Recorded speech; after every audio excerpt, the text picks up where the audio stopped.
Welcome back to Rising. Lindsay, what's in your lens today? We are talking about your favorite ballroom. Okay. This week, the Trump White House now fired all 6 members of the Commission of Fine Arts, a federal agency that's quietly shaped the way America's Capitol looks and feels for more than a century. These commissioners were supposed to serve through 2028, and they were the people expected to review the President Trump's new projects, including a $300 million White House ballroom and a Triumphal arch near the Arlington National Cemetery. Now they're gone. In an email reviewed by the Washington Post, the White House made it plain, saying, quote, "On behalf of President Donald J. Trump, I am writing to inform you that your position as a member of the Commission of Fine Arts is terminated, effective immediately." A White House official later confirmed the move, saying, quote, "We are preparing to appoint a new slate of members to the commission that are more aligned with President Trump's America First policies." Translation, Trump doesn't just want to design buildings, he wants to design the people who approve them. The Commission of Fine Arts isn't political by nature. It's the body that weighs on monuments, memorials, and historic buildings, from the Lincoln Memorial to the National Mall. It's been an independent voice since 1910, advising presidents, not serving them until now.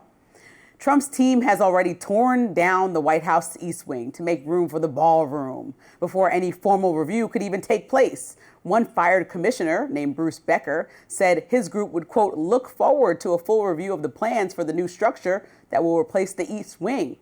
Well, now he's been terminated. If this feels familiar, it's because it is. President Biden also fired Trump appointees from the same commission in 2021, and critics accused him of politicizing the arts. But here's the big difference.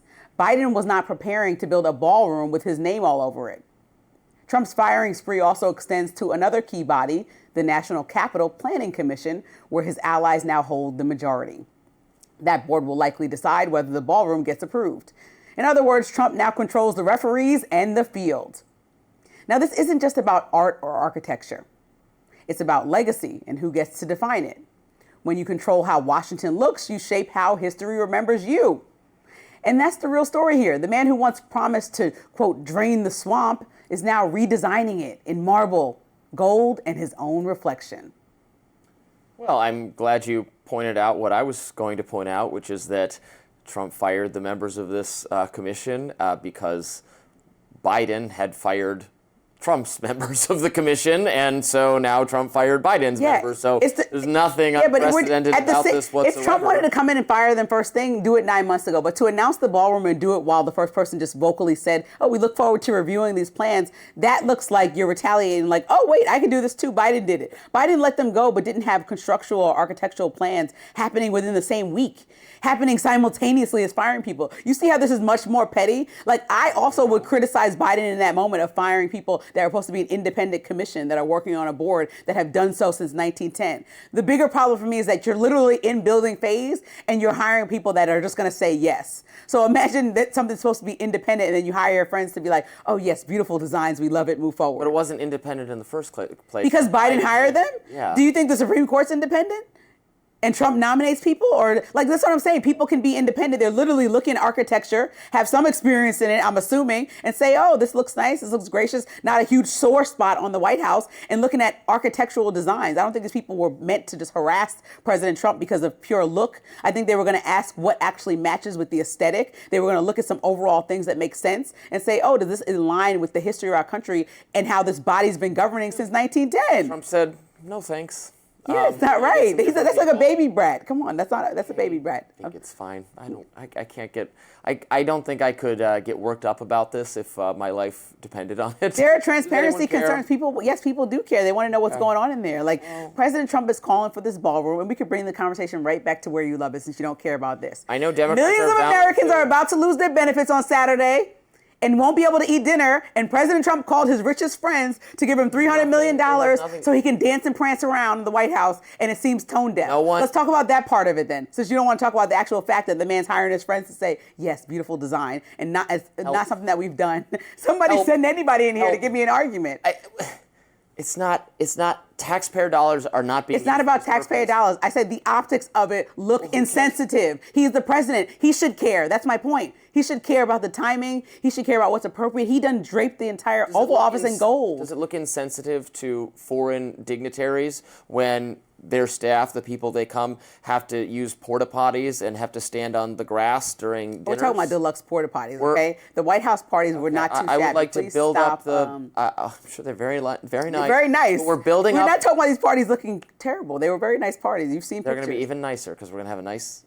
But the moment didn't call for it right ballroom. now. The moment didn't call for it. I don't know. Hasn't Trump disagrees, and he won the election, and it's his White House right now, and he thinks the moment calls for a nice ballroom, and that's what I agree. The people that voted him into office agree that the moment called for their economic life to feel more comfortable. And the moment shows us from the poll that I referenced a few minutes ago, find me a the YouGov Economist poll is that 57% of the country says, I voted for Trump, uncomfortable. but I can't fathom the First Lady's voter, office being renovated so that right it's now a ballroom for visiting foreign dignitaries. Yes, he can care about his constituents that he told he was going to make their lives better, easier, bring inflation way down, make the economy way more stabilized, and people are still uncomfortable. If more than half of the country is saying they're not in a financially great place and they're looking at Trump and the economy specifically and saying he's not doing a great job in 9 months, but he's spending millions, hundreds of millions with his rich friends and prancing around. It has nothing to do with the state of the economy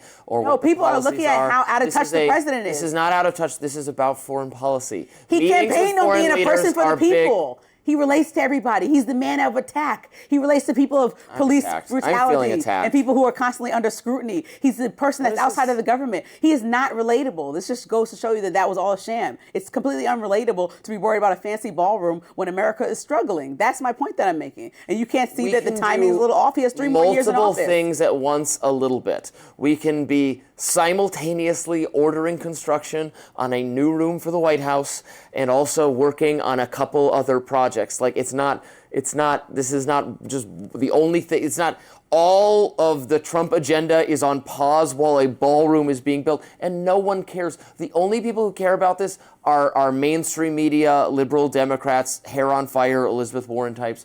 Everyone else is fine with it. It's fine. Calm down. It's fine.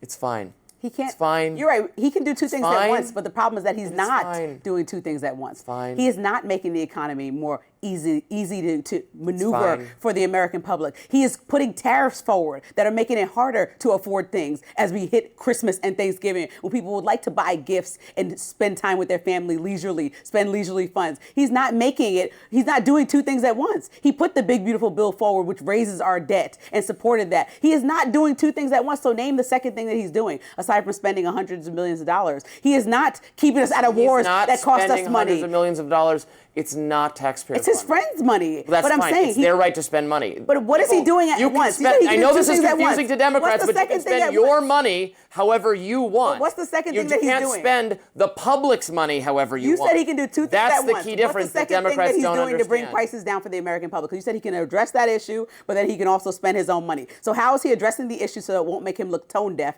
to the American public? Name one way that he's addressing that issue for the economy. Well, he went and got meat from Argentina. And all of the ranchers, and let me get that word right, not farmers, ranchers are upset. Well, okay? The Ranchers Association spoke up and said, please don't do this to the people that voted for you. So tell me again. Right, but we're not going to be stopped by the pedestrian concerns of one little constituency. We are going to lower prices for everyone. The pedestrian concerns are widespread. There are pedestrian concerns from people that own small businesses that they can't hire immigrants anymore because of his immigration policies. There are pedestrian concerns about the soybeans in China and what he's doing with tariffs over there. Deporting illegal immigrants there are is the pedestrian strongest issue, concerns across. I know, but he's killing the economy with his policy. So tell me the two things that he's doing at once. While he spends $300 million, what is he doing to make it more easy to live of his own dollars, let's say, or his friends' dollars? What's he doing to make everyday life easier and more affordable for the Americans, like he promised on the campaign trail? He is the deal maker, the great negotiator, and the businessman who understands how to make